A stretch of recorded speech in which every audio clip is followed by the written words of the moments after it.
നമസ്കാരം. ഓർമ്മയുണ്ടോ? ഞാൻ അവിടെ വെച്ച് നിങ്ങൾ ചെയ്യുന്ന കണ്ടായിരുന്നു. അപ്പൊ ഇടയ്ക്ക് വന്ന് ശല്യപ്പെടുത്തണമെന്ന് വെച്ച് ഞാൻ പെട്ടെന്ന് നടന്നതാണ്.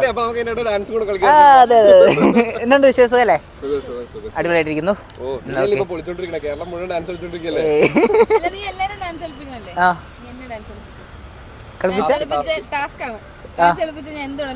ഉറപ്പാണേ? ഷുവറാ? പക്കയാ? മേടിച്ചിട്ടുണ്ടോ?